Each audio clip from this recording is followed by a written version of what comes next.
예, 반갑습니다. 한 주간 잘 지내셨습니까? 예. 요즘엔 하나님의 말씀을 준비하는 것이 참 즐거우면서도 참 어렵다는 생각을 해요.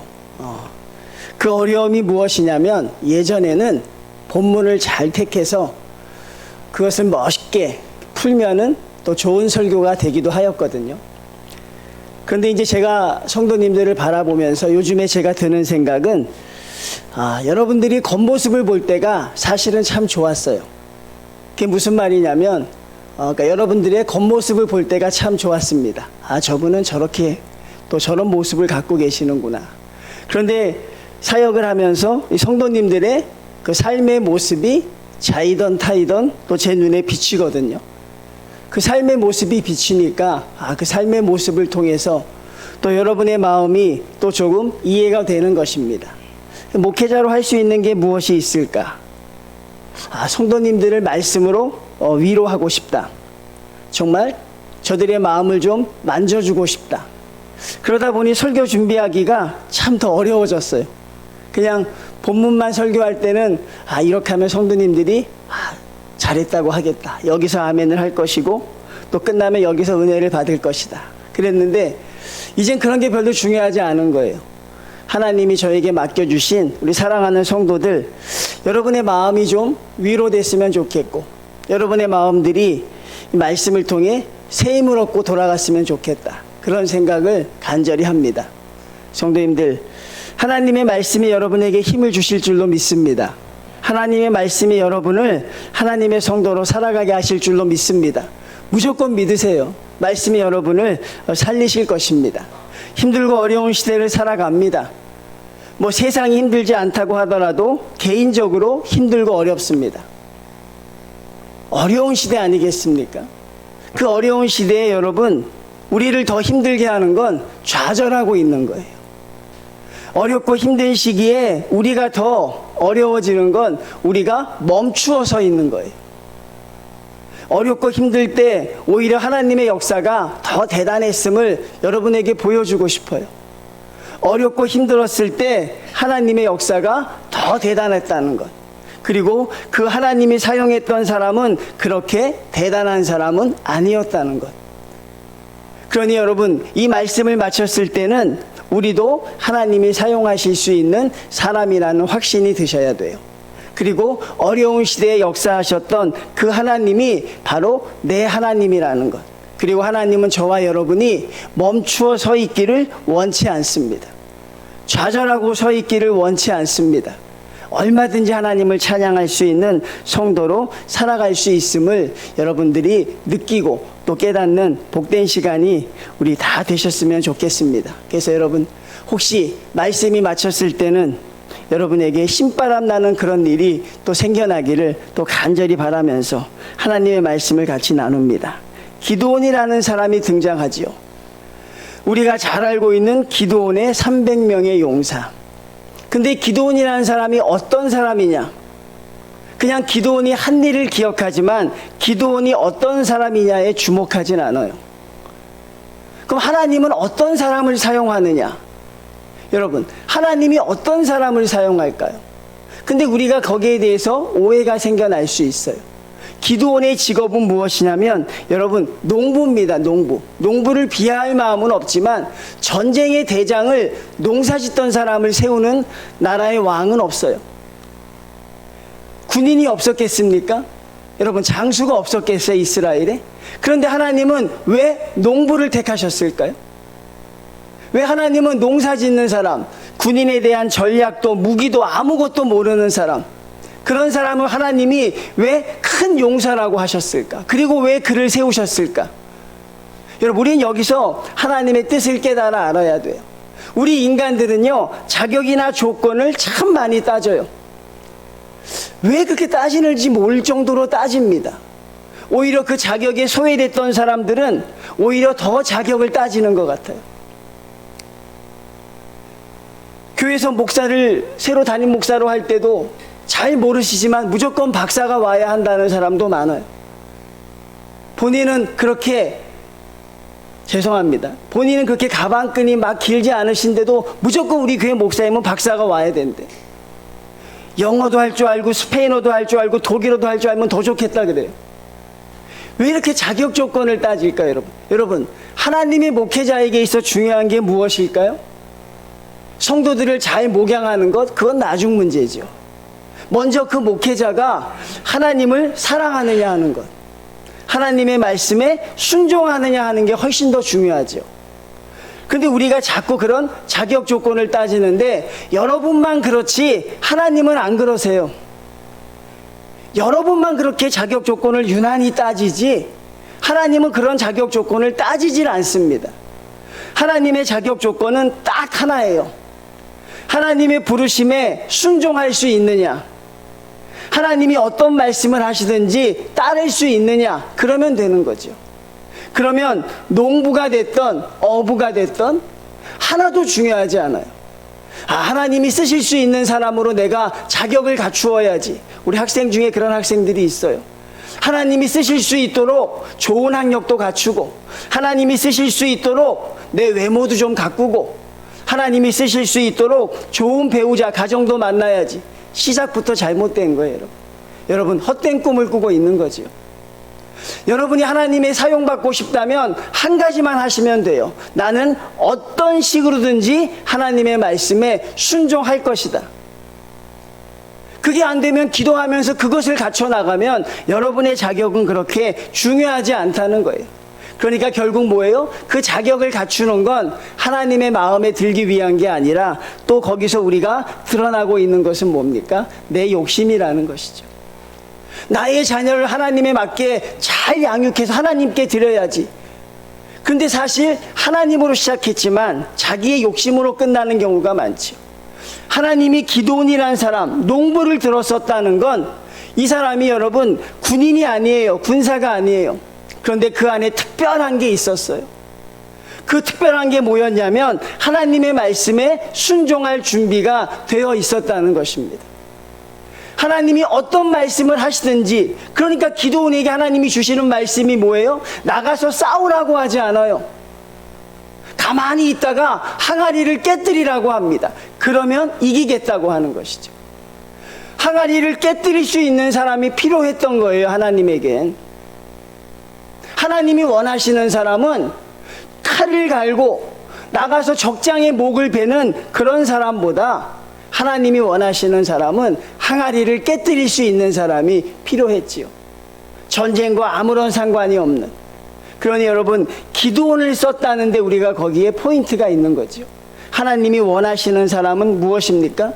하나님이 어떤 사람을 쓰실까요? 여러분이 저에게 묻는다면 하나님은 순종할 준비가 되어 있는 사람, 하나님은 하나님의 부르심에 따라갈 준비가 되어 있는 사람을 지금도 찾고 계신 거예요. 근데 아마 기드온이 그런 사람이었던 것 같아요. 하나님이 기드온에게 전쟁을 맡깁니다. 미디안의 대군이 얼마나 이스라엘을 괴롭혔는지 몰라요. 얼마나 이스라엘을 힘들게 했는지 몰라요. 그들이 거둘 때가 되면 와서 메뚜기 떼처럼 모든 곡식을 거두어 갑니다. 성경에 보면 이스라엘이 먹을 것이 없다고 할 정도로 다 거두어 가요. 그들에게 수년을 시달렸습니다. 이제 하나님이 기드온을 통해서 미디안과 전쟁을 하려고 해요. 하나님이 기드온을 대장으로 세우셨습니다. 그리고 여러분, 이스라엘 백성이 전쟁에 나서겠다고 한 사람이 무려 32,000명이나 돼요. 놀라운 기적이 아닙니까? 기드온에게 얼마나 큰 힘이 됐을까요? 여러분, 우리에게 힘을 주는 사람들, 같이 일해주는 사람들 얼마나 도움이 돼요?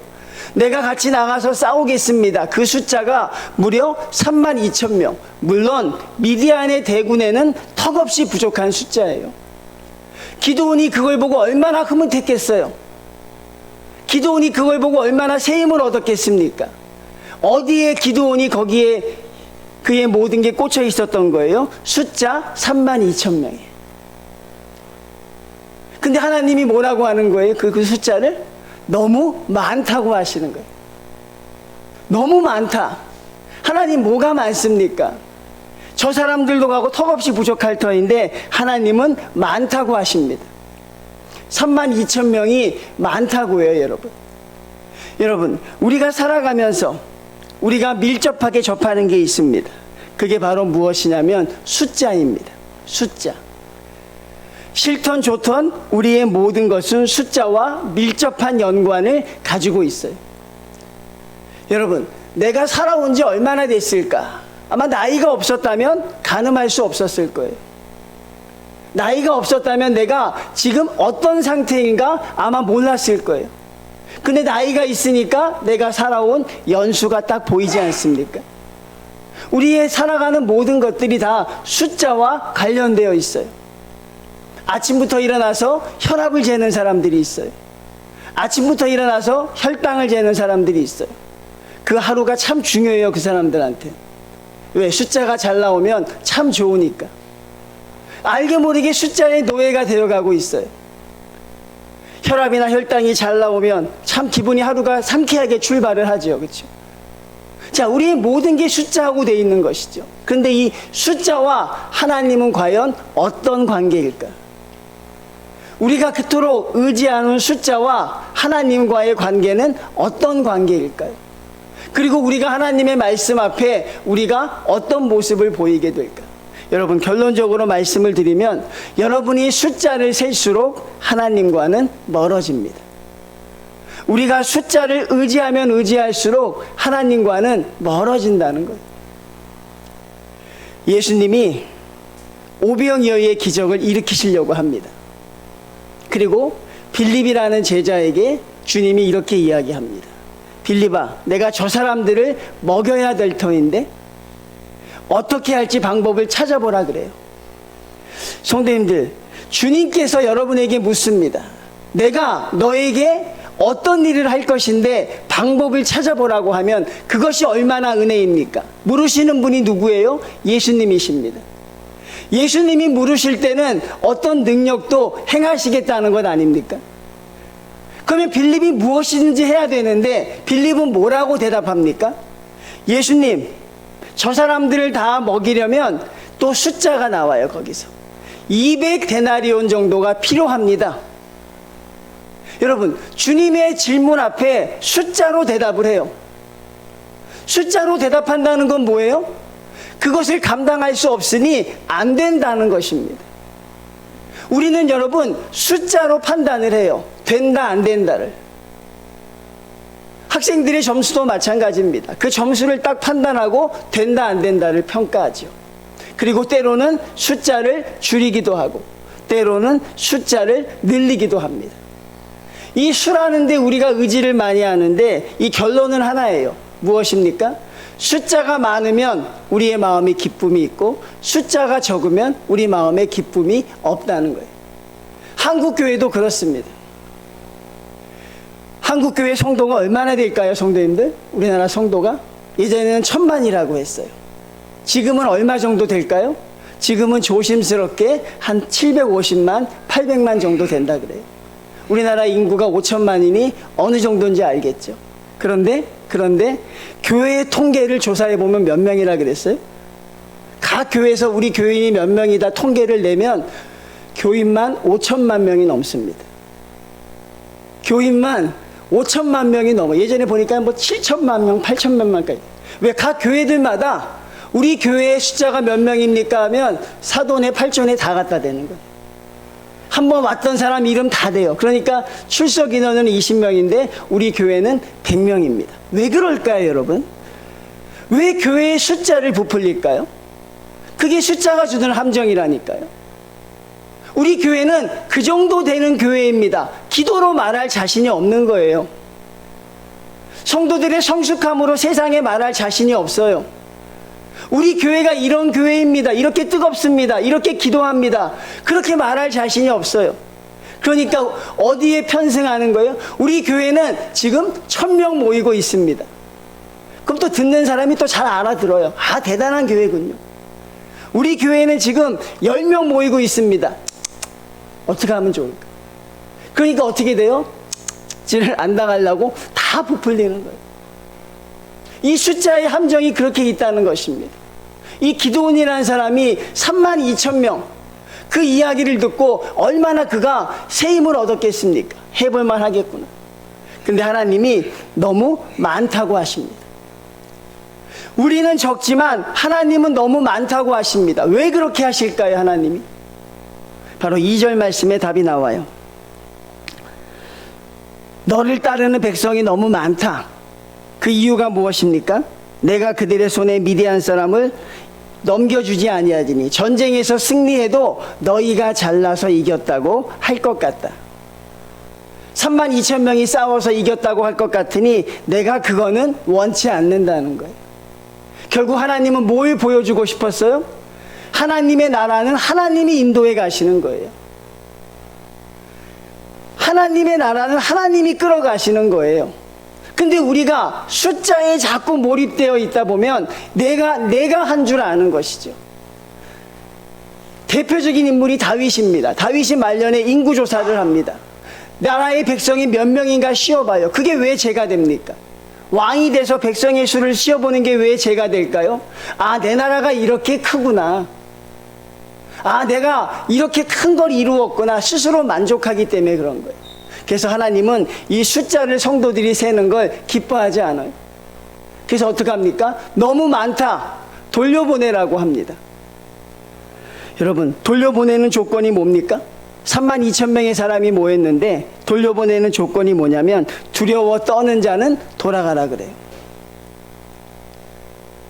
두려워 떠는 자는 돌아가라. 근데 돌아가라는 말에 몇 명이 돌아갑니까? 무려 22,000명이 돌아가요. 성도님들, 이 32,000명의 사람들 중에 두려워 떠는 사람이 몇 명이었어요? 22,000명이었어요. 22,000명의 사람은 머리수를 채울 수 있습니다.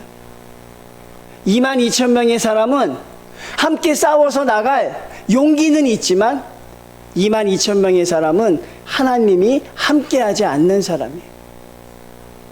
우리가 이렇게 예배를 드립니다, 성도님들. 이 중에 두려워 떠는 사람이 있으면, 하나님은 그 사람과는 함께 일하지 않는다는 거예요. 여러분, 우리는 늘 불안해하는 마음이 있습니다. 두려워하는 마음이 있어요. 저도 있습니다. 여러분도 있죠. 불안하고 두려운 마음이. 이 불안은 어디에서부터 올까? 이 불안이 어디에서부터 올까요, 성도님들? 우리 학생들, 수능 시험 때 학생들 불안합니까? 그 불안이 어디서 오는 거죠? 성적을 더 잘 받아야 하는데, 내가 이 시험을 통해 좋은 대학을 가야 하는데, 이 시험을 통해 부모의 기대에 부응해야 하는데, 결과적으로 이 불안은 어디서 오는 거예요? 결국은 사람의 욕망에서부터 온다는 거예요. 그래서 어떤 사회학자가, 어떤 심리학자가 그런 이야기를 했습니다. 불안은 욕망의 시녀다. 불안은 욕망의 시녀라는 것입니다. 그러니 무엇인가 얻으려고 하고 무엇인가 누리려고 하지 않으면 불안도 없다는 것이에요. 근데 그 말이 참 맞는 것 같아요. 우리가 무엇인가 가지려고 할 때 갖지 못할까 불안한 것입니다. 우리가 무엇인가 얻으려고 할 때 얻지 못할까 불안한 거예요. 내 인생이 이렇게 되다 끝나는 게 아닐까? 이러다가 아무것도 못하는 게 아닐까? 내가 이렇게 살다가 정말 한 번도 무엇인가 해보지 못하는 것이 아닐까? 그런 불안감이 있죠. 자, 그럼 성도의 불안은 무엇입니까? 성도의 불안은 어디로부터 옵니까? 하나님으로부터 불신하기 때문에 오는 것이.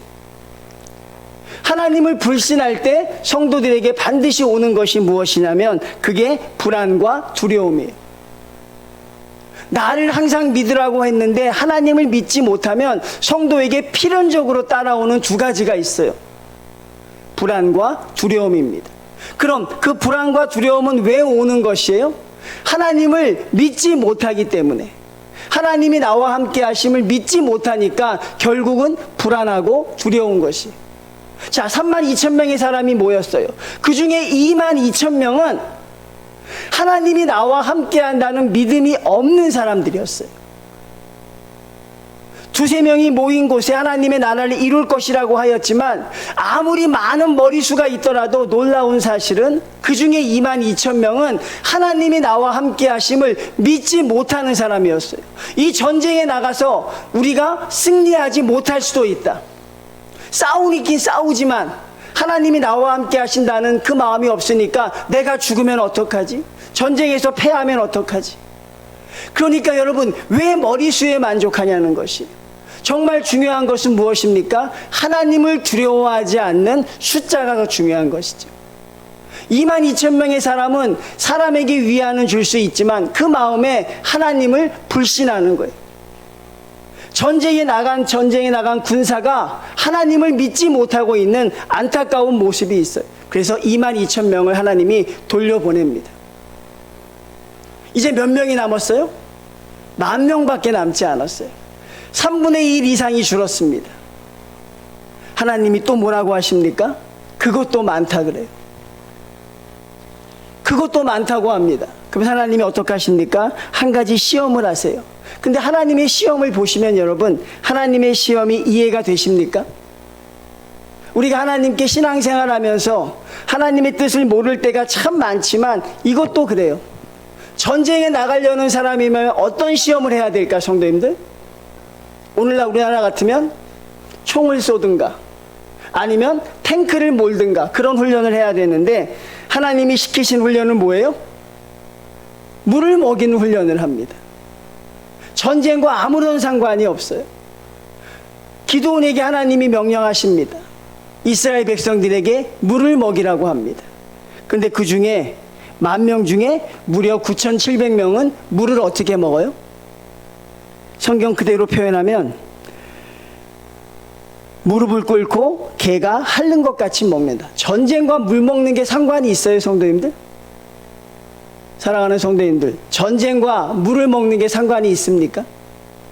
물을 마시던 물을 개처럼 핥아서 먹던 그게 중요합니까? 안 중요합니까? 근데 하나님은 그게 굉장히 중요하셨던 거예요. 그래서 나머지 9,700명은 물을 개처럼 핥아서 먹고 나머지 300명은 어떻게 먹어요? 손으로 떠서 먹었다는 거예요. 이게 여러분 왜 중요할까요? 왜 하나님은 9,700명의 사람을 돌려보냈을까? 싸우러 오겠다는 이 사람을 하나님이 왜 돌려보냈을까요? 이 주석을 바라보면 이렇게 무릎을 꿇고 개처럼 핥아서 먹은 사람들이 한 행동이 있대요. 그 사람들은 물을 먹기 위해서 무기를 버렸다는 거예요. 물을 먹기 위해서 자기가 싸우려고 들고 있었던 무기를 내려놨다는 것입니다. 그리고 거기에 고개를 받고 주의를 경계하지 않았다는 거예요. 22,000명의 사람은 두려워서 도망갔습니다. 나머지 9,700명의 사람은 뭐예요? 내가 하나님의 군사라는 사실을 잊고 살았다는 거예요. 어떤 상황에서도 어떤 순간에서도 하나님의 백성임을 잊지 말아야 하는데, 어떤 어려운 상황에서도 하나님이 나와 함께 하신다는 믿음이 있어야 하고, 하나님이 나를 통해 역사하실 것이라는 기대감이 있어야 하고, 나는 하나님의 백성이라는 그런 자신감이 있어야 하는 것이, 어떤 상황에 있든지 나는 하나님의 아들이다, 나의 아버지가 하나님이시다, 그런 고백을 할 수 있어야 되는데 그 사람들은 이 순간에 그걸 잊어버리고 말아요. 그냥 목마른 사람에 지나지 않습니다. 어려움이 닥쳤을 때 우리가 좌절하고 절망하는 것 중에 누구의 존재를 망각합니까? 하나님이 나와 함께 하신다는 그 하나님이 얼마나 대단한 분이신가, 그걸 우리가 잊고 사는 거예요. 나와 함께 하시는 그분이 어떤 분이신가, 나를 지켜주시는 분이 어떤 분이신가, 우리가 그것을 잊고 살기 때문에 하나님은 그 사람들을 돌려보냅니다. 그리고 이제 300명만 남습니다. 어떤 사람들입니까? 하나님을 전적으로 믿고 두려워하지 않는 사람, 어떠한 순간에서도 하나님의 자녀임을 잊지 않는 사람. 여러분에게 이 말씀이 위로와 힘이 되시기를 바랍니다. 이 말씀에게 여러분이 힘이 되셨으면 좋겠어요. 하나님이 여러분과 함께 하십니다. 하나님이 여러분을 지켜주십니다. 여러분은 절대로 두려워하시면 안 돼요. 여러분은 절대로 불안해하시면 안 돼요. 하나님을 섬기고 하나님을 기도하는 성도들이 하나님을 불안해하고 두려워하면 안 돼요. 이 삶의 문제를 이겨내십시오. 이 삶의 문제를 이길 수 있는 능력을 달라는 게 아니라 하나님을 전적으로 믿으시라는 것입니다. 제가 여러분에게 매일같이 설교드리고 있어요. 홍해를 가르게 하신 하나님, 여리고성을 무너뜨리신 하나님, 엘리야에게 능력을 주셨던 하나님, 그 하나님의 능력을 저와 여러분이 믿는 게 가장 중요합니다. 그걸 믿지 못하면 우리의 삶은 늘 불안과 두려움에 떨 수밖에 없어요. 믿는 자여 왜 그러고 서 있느냐, 어찌하여 그렇게 서 있느냐. 엘리야에게 하나님이 말씀하잖아요. 대장부답게 서라고 이야기합니다. 불안하고 두려워하지 말라는 것입니다. 불안하고 두려워하지 않을 상황이 바뀐 건 하나도 없어요. 우리가 원하는 것처럼 우리의 환경과 형편이 바뀌지는 않을 것입니다. 그렇지만 하나님은 여러분과 함께 하신다는 그 사실, 여러분 혹시 불안하십니까? 두려우십니까? 그러면 여러분, 하나님이 여러분과 함께 하신다는 그 사실을 여러분들이 잊고 계시기 때문에 그래요. 내가 하나님의 아들이라, 내가 너를 사랑하니 너는 내 아들이라 부르셨던 그 하나님의 음성을 여러분들이 잊고 있기 때문에 그래요. 그거 잊으시면 안 돼요. 그거 여러분들이 망각하시면 안 돼요. 하나님의 성도로서 하나님이 나와 함께 한다는 믿음을 가지고 300명이라도 수십만의 미대한 대군과 싸워서 나갈 수 있는 담대함이 있어야 합니다. 왜 나갈 수 있습니까? 하나님이 해주시니까. 왜 할 수 있어요? 하나님이 해주시니까. 그 문제라는 커다란 문제 앞에서 내가 할 수 있는 게 아무것도 없어요. 오늘 메뚜기 떼처럼 메뚜기처럼 작아 보여. 그래도 우리가 담대하게 나갈 수 있는 건 무엇입니까? 하나님이 함께 하실 것이기 때문에, 하나님이 대신 싸워 주실 것이기 때문에. 그래서 여러분, 우리가 주님 앞에 감사하며 살 수 있는 건 형편과 환경이 바뀌어서가 아니라 내가 믿는 하나님이 나와 너무 가깝게 느껴지기 때문에 그렇죠. 하나님의 호흡이 느껴지는 것입니다. 하나님의 숨결이 느껴지는 것입니다. 그리고 하나님 앞에 담대함을 가질 수 있는 건 오로지 하나밖에 없습니다. 내 하나님을 믿는 믿음입니다. 결국 여러분, 이 믿음이 여러분을 살릴 것입니다. 그 믿음이 결국 여러분을 일으켜 세울 것입니다. 여러분, 아무것도 안 하고 계지 마십시오. 아무것도 않고 좌절하고 계시지 말고 멈추어서 계지 마십시오. 하나님이 반드시 여러분을 들어 사용하실 줄로 믿습니다. 하나님이 반드시 여러분을 사용하실 줄로 믿습니다. 하나님께 사용을 받을 수 있도록 담대하게 서가시길 바랍니다. 문제는 아무것도 아닌 거예요. 미디안의 대군이 얼마나 두렵습니까? 그 미디안의 대군 앞에 얼마나 많은 불안감이 있어요. 그런데 하나님은요, 우리에게 항아리만 깨라고 하는 거예요. 주의 말씀에 순종하면 이런 역사와 기적이 우리에게도 나타난다는 것이죠. 그러니까 우리는 하나님으로 인하여 가슴이 뛰어야 돼요. 하나님으로 인하여 여러분, 우리는 정말 가슴이 뛸 수 있어야 돼요. 그 하나님이 어떤 하나님이시니까? 나와 함께 하시는 하나님이시니까. 여러분이 기도할 때 하나님은 여러분의 기도를 들으십니다. 여러분이 주님 앞에 부르짖을 때 하나님은 부르짖음을 들어주십니다.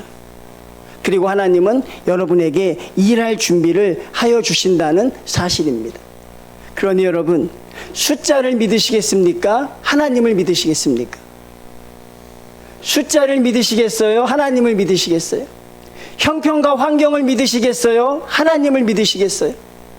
문제 앞에 연약한 여러분을 믿으시겠어요? 그 문제 해결하실 하나님을 믿으시겠어요? 대답 좀 해보세요, 여러분. 예, 하나님 믿으셔야 돼요. 그러면 여러분에게 모든 능력이, 하나님의 능력이 여러분에게 임한다는 사실입니다. 홍해 앞에 섰을 때 하나님이 뭐라 그럽니까? 너희는 가만히 있으라 그래요. 아멜렉과 전쟁할 때 뭐라 그래요? 내가 너희를 대신하여 싸워줄 것이니 너희는 가만히 있어라. 너희가 싸우다 다칠까봐 내가 마음이 아프니 너희는 가만히 있어라. 내가 너를 위하여 싸워줄 것이고 내가 너의 아픔을 대신하여 줄 것이다. 죽을 수밖에 없는 우리를 십자가에서 대신 죽게 하신 것도 하나님의 사랑이셨습니다. 너희는 십자가에 못 박히지 마라. 내가 박힐 것이다. 그 하나님의 사랑이 느껴지십니까? 너희는 가시면류관 쓰지 마라. 내가 대신 쓸 것이다. 여러분, 그 하나님의 사랑이 지금 우리와 함께 하고 있느냐가 중요합니다. 그 그 사랑이 여러분을 인도하고 있느냐가 중요한 것이지, 여러분은 그 문제의 해결자가 아닙니다. 여러분은 여러분의 형편의 해결자가 될 수 없어요. 그 문제에 대해서 기도자가 되십시오. 그 문제에 대해서 하나님 앞에 간구하는 자가 되십시오. 그러면 하나님이 해결해 주실 줄로 믿습니다. 과거를 돌아보십시오. 하나님이 다 해결해 오셨죠? 그렇지, 여러분? 과거의 어려운 문제, 나는 아무것도 할 수 없다고 할 때 여러분 그 자리에서 여러분 주저앉았습니까? 거기서 죽었어요? 아니에요. 살아있어요. 여러분 숨 쉬고 있어요. 그때는 그냥 막 죽을 것 같은 고통이 있는데 지금 이렇게 잘 살아있어요. 저도 정인교회 가서 사역하는데 몸무게가 1, 2kg 쪘어요. 할렐루야. 얼마나 감사합니까, 여러분? 열심히 사역하는데 여러분 하나님이 살게 하신다니까요. 여러분도 지금까지 살아오셨죠, 여러분? 하나님이 지켜주셨지요. 과거에도 지키시고 현재도 지켜주셨지요. 근데 미래에 안 지켜주실까요? 하나님이 우리에게 주는 질문은 왜 거기 서 있느냐 하는 것입니다. 왜 엘리야야 거기 서 있느냐? 내가 서 있어야 할 것은 갈멜산이라는 것이죠. 저는 여러분들이 말씀을 통해 충분히 위로를 받을 수 있다고 생각합니다. 그거는 말씀이 아니라 하나님에게서 위로를 받는 것이죠. 자, 기드온의 300명의 용사가 아닙니다, 여러분. 하나님의 300명의 용사입니다. 기드온의 부하가 아닙니다. 하나님의 전사입니다. 하나님이 택하고 택한 사람 두 가지만 하시면 돼요. 첫 번째 무엇입니까? 불안해하고 두려워하지 마십시오. 불안하고 두려운 것은 하나님에 대한 믿음이 없기 때문입니다. 또 한 가지 잊지 마십시오. 나는 하나님의 자녀다. 나는 하나님의 백성이다. 그것만 잊지 않으시면 여러분은 전 세계 어딜 가도 하나님이 지켜주실 줄로 믿습니다. 그러니 여러분, 하나님의 이름으로 여러분에게 권면합니다. 문제를 보지 마시고 하나님을 바라보십시오. 형편과 환경을 보지 마시고 하나님을 의지하십시오. 그 하나님이 기드온에게 하셨던 것처럼 여러분과도 함께하여 주실 줄로 믿습니다. 여러분과 함께해 주실 줄로 믿습니다. 그리고 여러분, 우리 기뻐했으면 좋겠습니다. 문제가 해결돼서 기쁜 게 아니라, 목사님, 하나님을 다시 알게 되어 참 기뻤습니다. 그 하나님과 함께 호흡함이 느껴져서 가슴이 뛰었습니다. 그 하나님의 음성을 들을 수 있어 목사님 참 행복했습니다. 이런 고백을 여러분들에게 정말 한번 들어봤으면 좋겠습니다. 그런 은혜가 우리에게 넘쳐날 줄로 믿습니다. 성도님들, 좌절하지 마십시오. 멈추어 계지 마십시오. 하나님과 함께 믿고 하나님과 함께 반드시 그 문제의 승리자가 되실 줄로 믿습니다. 그런 은혜가 넘쳐나시기를 주님의 이름으로 축원을 드립니다. 하나님 감사합니다. 하나님을 의지할 수 있는 강력한 믿음을 우리에게 허락하여 주시옵소서. 하나님, 우리가 살아가는 세상이 점점 악하여져 갑니다. 때로는 하나님 아버지, 우리의 육신이 다치고, 때로는 마음이 다치고, 때로는 하나님 아버지 영혼까지 비폐해질 때가 있습니다. 하나님, 하나님의 성도로 자리하고 있었지만 두려움에 떠는 자가 주여 무려 22,000명이었다고 합니다.